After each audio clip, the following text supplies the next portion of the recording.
de cancre. Et Jean-Gaspard Ntoutumayi, si vous vous souvenez, c'était quelqu'un, dès lors qu'il y avait une moindre mesure prise au Gabon, faisait le tour de tous les médias pour dénoncer au nom de la République, au nom de la démocratie, un certain nombre d'approches.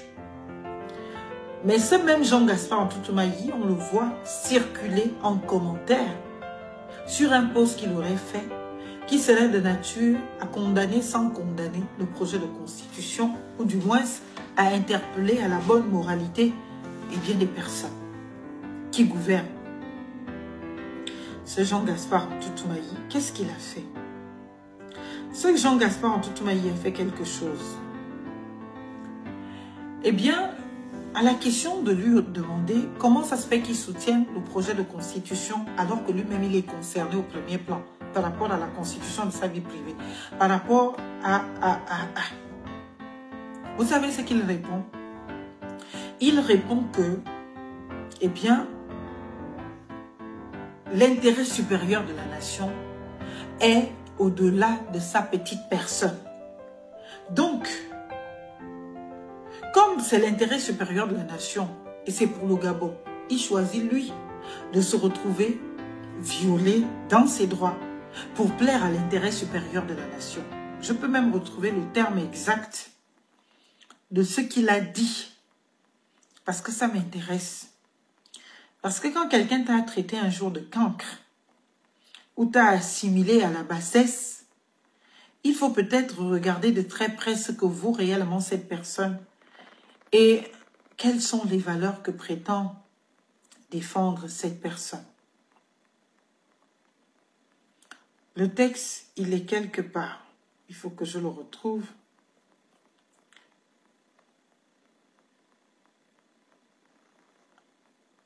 Le commentaire que j'ai lu, quelqu'un lui disait « Ce pays est formidable.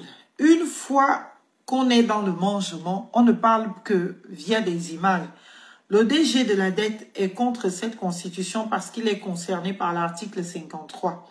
Mais comme il est grassement payé, il est muet. Des intellectuels de comptoir. Triste tropique. » Il répond en disant ceci. « Oui, je suis personnellement concerné par nombre de points de l'article 53.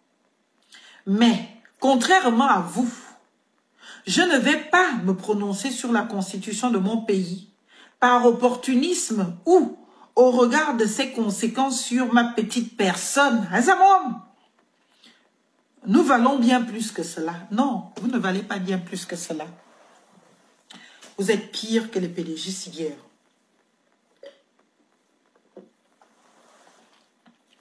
Excusez-moi les miens de m'irriguer un peu la gorge.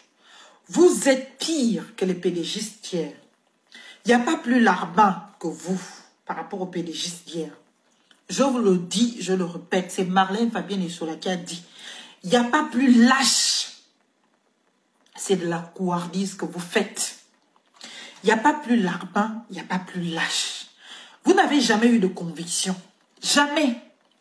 Vous n'étiez là que des appeleurs de pied d'Ali Bongo. Vous vouliez à tout prix qu'Ali Bongo vous nomme.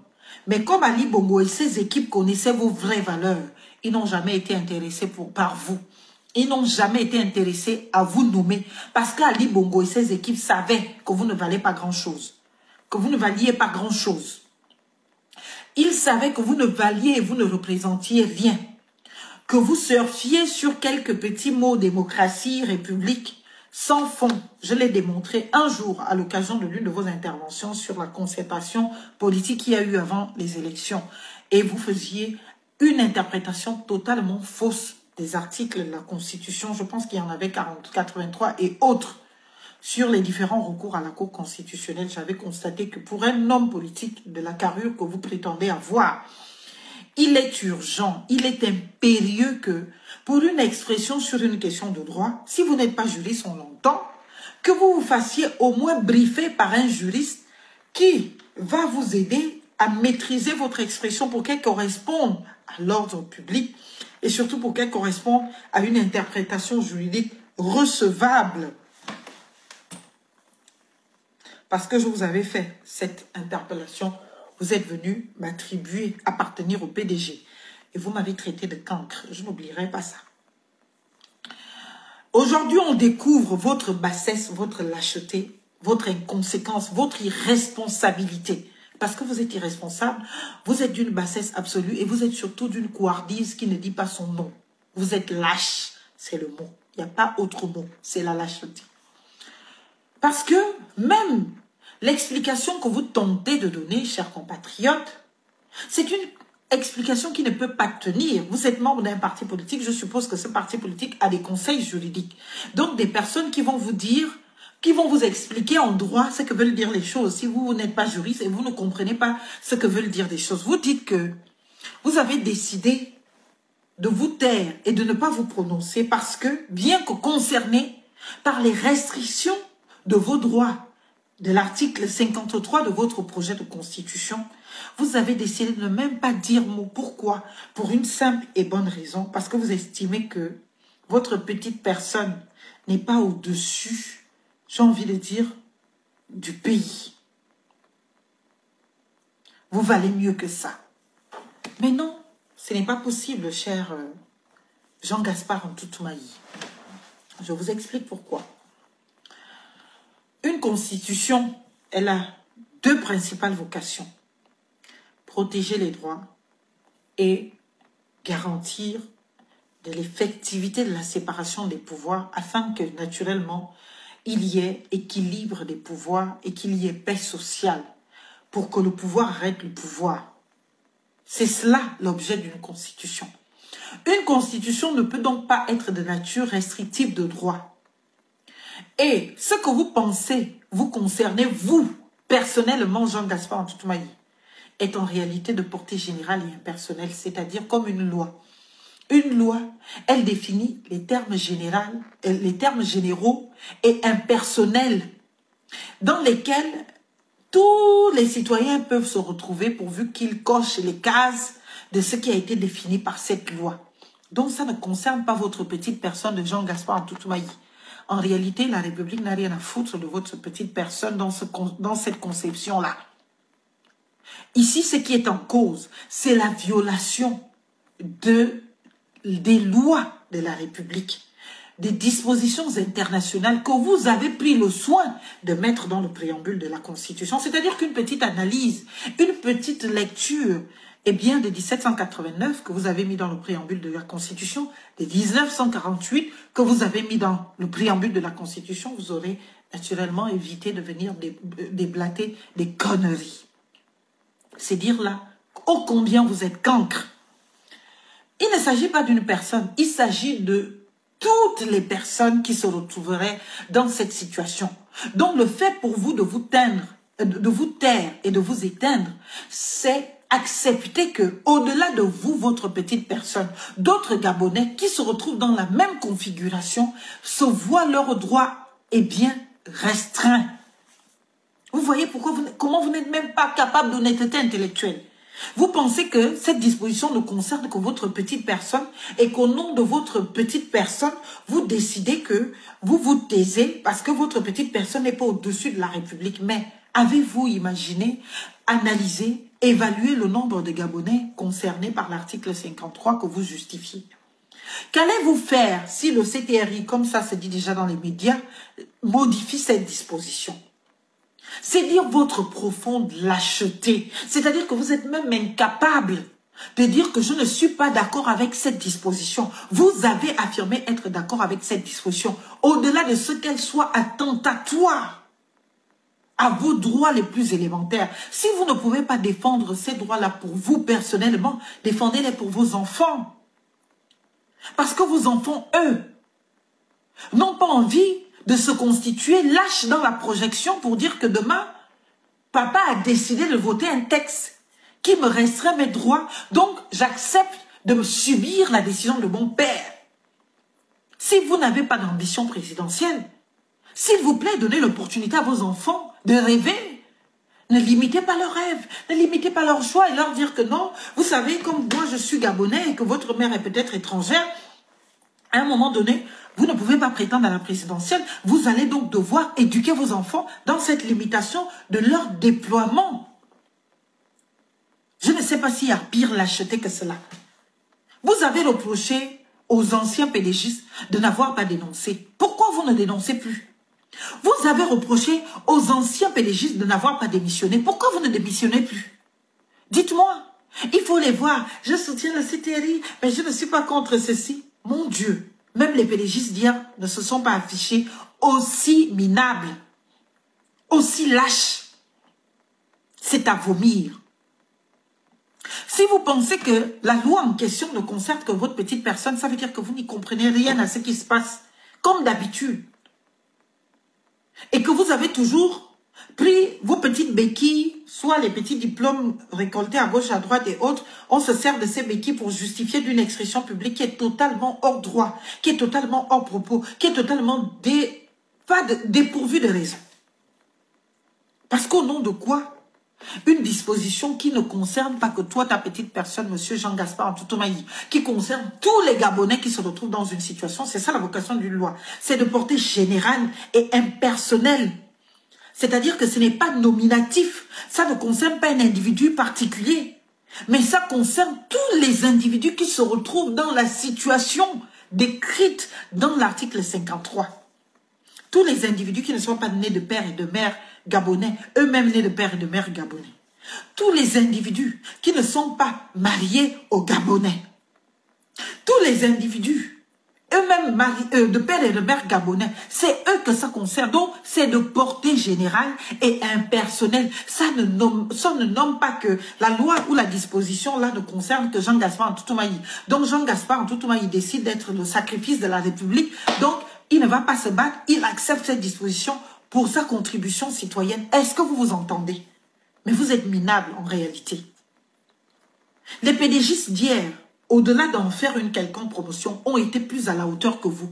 Parce qu'eux ne se sont pas démontrés d'un tel niveau de médiocrité et de lâcheté, d'un tel niveau de couardise. C'est incroyable. C'est incroyable qu'à un moment donné, vous avez représenté l'espoir du peuple gabonais qui vous suit et qu'aujourd'hui, vous soyez constitués des petits lâches, des petits toutous qui ne peuvent même plus tousser. C'est maintenant les paraboles sur les réseaux sociaux. Alors que soit Ali Bongo, vous étiez l'exigence. On exige ceci, on exige cela. Mais on vient porter atteinte à votre identité, à votre vie privée, mon Dieu. Le droit de se marier à qui on veut, c'est un droit protégé. C'est un droit fondamental. Le droit de fonder une famille, même avec une sans-papier, tu as le droit de te marier. Ça veut dire combien le droit à la vie privée est un droit important. Le droit de fonder une famille. Et aucun législateur au monde ne peut venir te choisir avec qui tu dois être et pas être. Parce que le fait de te dire que pour être candidat à l'élection présidentielle, il faut que ta femme soit candidate, c'est venir intervenir dans le domaine de ta vie privée. C'est de te dire que si tu es une femme étrangère, si tu as des ambitions, il faut sacrifier soit ta famille, ta femme, tu divorces d'elle, tu te maries avec une Gabonaise pour des questions de complaisance, pour pouvoir atteindre tes objectifs. Est-ce que vous vous rendez compte? Mais c'est très grave. Il n'y a pas d'homme au Gabon en ce moment. Il n'y en a pas. Vous êtes la honte de la génération, bien évidemment, de votre génération et de la génération, de notre génération là qui a un peu cru en vous. Vous n'incarnez pas grand-chose et vous n'avez jamais rien incarné. Et c'est d'ailleurs pour cela que l'ancien système ne vous a jamais appelé aux affaires, au-delà de vos mensonges. Ils ne vous ont jamais appelé aux affaires parce qu'ils savaient que vous ne représentiez pas grand-chose et vous ne pesiez surtout pas. Mais vous avez surfé sur les réalités criardes des Gabonais connues de tout le monde. Parce que le reproche que vous faites pour certains d'entre vous, pas vous personnellement, je ne vous ai pas encore entendu dessus, sur Alain-Claude Bilibizé, c'est lequel? C'est lequel? C'est de dire que oui, ce que vous dites, tous les Gabonais le savent déjà. Mais c'est exactement ce que vous faisiez hier. Ce que vous disiez hier, les Gabonais le savaient. Mais on vous laissait pourtant le dire. Pourtant, dans votre parti politique, vous aviez l'une des maîtresses fondatrices du PDG. Quelqu'un qui a fait plus de 20 ans, plus de 30 ans au sein du Parti démocratique gabonais, qui a fait toutes les classes, qui a occupé les ministères, Madame Paulette Nissambo. Ministre de l'Éducation nationale, ministre de la Santé, ministre des Affaires sociales, je ne compte plus les autres ministères. C'est-à-dire qu'elle a occupé des ministères régaliens, PDGistes. Donc, en réalité, le problème n'a jamais été le PDG. Le problème, ce sont vos petites insécurités, vos petites frustrations que vous transposez dans le débat public. Parce que si hier, vous avez accepté que Paulette Missambo, qui a été PDGiste depuis sa première expression publique à la dernière, eh bien, soit celle qui est la patronne de votre parti politique. Ça veut dire quoi? Et que quand Billy Wiese, lui, se permet l'opposition, comme vous-même vous dites, lui n'a pas ce droit. Lui n'a pas le droit de devenir opposant. Lui n'a pas le droit de devenir opposant. Lui n'a pas le droit de dénoncer. Lui n'a pas le droit de choisir le bon côté de l'histoire. Vous qui êtes les propriétaires du bon combat, les propriétaires du bon côté de l'histoire, Billy Wiese n'a pas le droit. Mais vous avez été dans un parti dirigé par des PDGistes. Tous ceux qui ont fondé l'Union nationale, c'était des PDGistes. En réalité, l'Union nationale, c'est l'antichambre du PDG. Donc, il n'y a aucune idéologie dans l'Union nationale qui peut être différente de celle qui est défendue au PDG. Parce que ceux qui ont créé l'Union nationale ne sont que des PDGistes. Tous ont été éduqués politiquement au PDG, entretenus politiquement au PDG, développés politiquement au PDG et ont acquis des colonnes vertébrales, si tant est que on les leur reconnaissait, PDGistes. Donc, le mécanisme PDGiste, le fonctionnement PDGiste ne peut pas me surprendre de par les acteurs politiques de l'Union nationale. Parce qu'en réalité, c'est un parti politique qui a été fabriqué par les mécontents du PDG. Et pas des mécontents idéologiques, pas ceux qui étaient mécontents du fonctionnement du PDG ou du rôle du PDG. Des mécontents qui voulaient chacun être calife à la place du calife, qui voulaient chacun être le vrai successeur du père. Chacun estimant qu'il était le vrai enfant d'Omar Bongo, voulait prendre la succession. C'est une guerre de succession qui a amené la création de l'Union nationale. La succession à Omar Bongo. Donc, si vous avez décidé de vous mettre aux côtés d'un ancien PDGiste, et vous refusez à un autre ancien PDGiste ou à un autre PDGiste aujourd'hui de se positionner, parce que même quand Jean Bria a décidé de créer Héritage et Modernité, il n'était pas totalement parti du PDG. Ils ont créé une antichambre du PDG pour dire on est le PDG, mais on amène un peu de modernité. Donc tous ces partis qui ont fait le jeu de l'opposition sont de la maison mère PDGiste, sont du PDG, ne sont l'incarnation de rien du tout qui soit de nature neuve. Mais quand on n'a pas des arguments à opposer, on oppose la haine, la bêtise, l'ignorance. Et on fait confiance au peuple gabonais condamné à son ignorance pour lui faire avaler tout et n'importe quoi. Et c'est ce qui se passe au Gabon. Mais vous êtes piètre. Vous êtes pire que ceux que vous avez dénoncés hier. Parce que quand je vois qu'aujourd'hui, vous arrivez à confondre quelque chose qui vous concerne, vous, à quelque chose qui concerne tous les Gabonais. Et quasiment, qui concerne potentiellement tous les Gabonais. Parce que ça veut dire que si cette disposition passait, les Gabonais, avant de se marier ou se lancer dans un projet de mariage, doivent déjà réfléchir à est-ce que je veux être président un jour ou pas? Si oui, eh bien, il faut que peut-être je choisisse une femme gabonaise. Les Gabonais de l'étranger, qui sont déjà dans les liens maritaux avec, eh bien, des étrangers, doivent se séparer de leurs épouses, doivent divorcer et décider que non, non, non, non, non, parce que j'ai des ambitions, il faut qu'on se sépare. Vous imaginez, vous vous rendez compte? Les enfants issus de ces mariages, en France, certains vont leur dire qu'ils ne sont pas chez eux, pour ceux qui sont français, que ce sont des Africains, il faut qu'ils aillent chez eux. Au Gabon aussi, on va leur dire qu'ils ne sont pas totalement chez eux. Il faut qu'ils aillent peut-être chercher ailleurs, parce qu'au Gabon, il y a déjà des sections du peuple, et il y a déjà des différences entre les Gabonais. Mais vous vous dites, ça vous concerne personnellement, mais au nom de ce que ça vous concerne personnellement, vous décidez de laisser la voix de la République s'exprimer au détriment de la vôtre. Voyez-vous la lâcheté, voyez-vous l'ignorance, voyez-vous la médiocrité, mais vous avez osé traiter les autres hier de cancres, mais les vrais cancres, c'est vous. C'est vous, personnellement, je ne généralise même pas, c'est vous le cancre. Le vrai cancre, là, c'est vous. C'est-à-dire que une disposition qui viole les textes que vous-même vous avez mis en préambule, c'est-à-dire que vous avez même les arguments objectifs pour peser de votre voix. Ça veut dire que vous ne pesez pas. Ça veut dire que vous n'êtes pas grand-chose en réalité. Parce qu'en réalité, ce qui se passe, c'est que quand vous savez qu'on vous a appelé à la table pour manger et que votre voix compte, vous dites, ben écoutez, Monsieur le Président, cette disposition n'est pas recevable. Vous expliquez avec des éléments objectifs. Monsieur le Président, nul besoin de me montrer d'opposition à votre vision des choses. Je voudrais tout simplement vous rappeler que cette disposition est attentatoire aux dispositions des textes que nous avons rappelés en préambule, notamment 1789, notamment 1789 et 1849.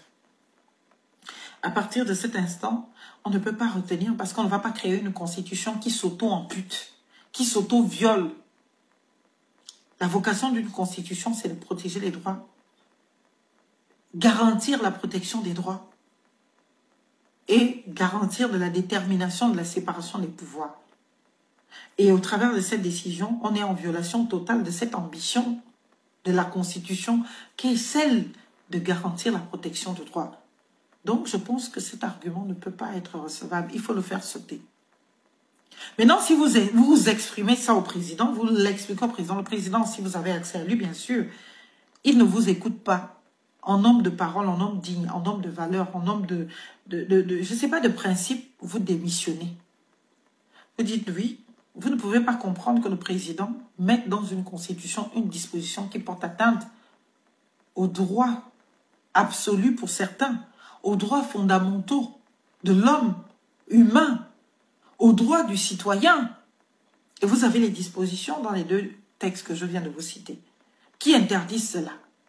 Mais si vous parlez avec toute votre bienveillance, magnanimité et autres, et vous expliquez au président que ça ne peut pas passer, et que malgré ça, il le maintient, ça veut dire que vous n'avez plus rien à faire là, vous démissionnez. Pourquoi vous restez? Ça veut dire que la politique du ventre n'était pas que le fait des pédégistes réalistes. La politique du ventre, c'est ce que vous, classe politique gabonaise, vous faites tous, chacun à son niveau. Chacun veut manger. Chacun veut avoir un peu. Vous êtes tous dans cela. Et le combat devient de plus en plus violent quand on a envie, bien évidemment, d'accélérer le processus de mangement. Et dès qu'on mange, piou, on n'a plus de raison, on n'a plus de recul, on n'a plus de réflexion. On tombe dans la bassesse. Et c'est ce qui fait qu'aujourd'hui, vous avez rendu un très mauvais service au peuple gabonais. Le peuple gabonais est devenu politiquement un peuple de peu de foi. Je suis obligée de passer des heures et des heures au téléphone pour expliquer au peuple gabonais pourquoi ils ne doivent pas me projeter les réalités des autres. Parce que le peuple gabonais aujourd'hui croit difficilement aux gens. Parce qu'il se dit, ah, si les gens Gaspard Ntoutouma-Yi, les Laurence Don et consorts peuvent adopter l'attitude qu'ils ont tous aujourd'hui face à des violations, en fait, face à lesquelles on n'a même pas besoin de se constituer un véritable argumentaire juridique, juste des questions de bon sens. Ça veut dire qu'on est dans la merde. Ces gens-là se servent de nous. On sait qu'il y a la misère, il y a la précarité. On se sert de cette misère, de cette précarité pour imposer sa loi, pour imposer sa manière de lire la situation, pour imposer... Et on se sert des misères du peuple pour prendre le peuple comme des échelons, en fait, comme des gradins sur lesquels on grimpe pour pouvoir atteindre l'objectif final. Et ce peuple se retrouve désabusé, il ne croit plus en rien. Même quand ses convictions se retrouvent en accord avec l'expression d'une citoyenne, on se dit, ah non, elle va faire comme Laurence Don. Elle est là, elle passe sous les plateaux télé, elle parle, elle parle. La finalité, c'est qu'elle veut un poste. Et dès qu'elle aura le poste, bouche cousue. C'est cela que vous avez enraciné dans les têtes de nos compatriotes. Et nos compatriotes, même quand ils le veulent, ne peuvent même plus rejoindre des combats utiles parce que vous les avez détruits psychologiquement. Vous leur avez dit qu'ils n'avaient pas le droit d'avoir des convictions et d'y croire. Parce qu'à chaque fois qu'ils essayent de croire à un leader qui s'impose et qui prétend avoir des valeurs, des convictions, dès lors qu'ils sont derrière ce leader-là, ils préfèrent. Ils sont toujours déçus. C'est pour cela que moi je dis au peuple gabonais, je n'ai pas besoin que vous veniez me féliciter. Je n'ai pas besoin de votre validation et je n'ai pas besoin de tricher avec vous. Si je vois Billy Wizé en offre et que je pense qu'avec Billy Wizé, je peux faire un petit bout de chemin, on peut être de solidarité sur une position, je ne vais pas le cacher, pour faire semblant, stratégie de non, présente-toi comme étant toute seule, comme machin, et puis au moment venu, je vais venir maintenant à la dernière minute vous dire qu'en fait, je suis avec Ensemble pour le Gabon et Billy Bizet. Je me sentirai comment? Je vous aurais trahi. Mieux vaut te présenter comme tu es, avec tes qualités, tes défauts. Si les gens ont des questions à se poser, ils te les posent, tu y réponds. Si les gens sont convaincus après tes réponses, tant mieux. S'ils ne sont pas convaincus, eh bien qu'ils continuent leur combat. Et moi, ce que je souhaite aux gens, c'est de leur dire, n'abandonnez pas votre combat parce que vous estimez que j'ai pris un positionnement qui ne vous convient pas. Si vous êtes fidèle à vos convictions qui vous ont fait m'aimer, continuez ce combat. Même en étant mon adversaire, ce n'est pas grave. Mais maintenez ce combat. Parce que ce qu'il faut, c'est la pluralité d'idées, d'opinions.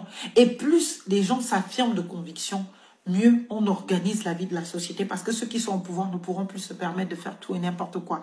Parce que ceux qui sont au pouvoir seront conscients que, eh bien, on est face à un peuple qui connaît déjà les procédures, qui connaît comment ça fonctionne et qui peut nous contrecarrer à tout moment. Et l'objectif n'est pas de faire condamner le Gabon sous la transition.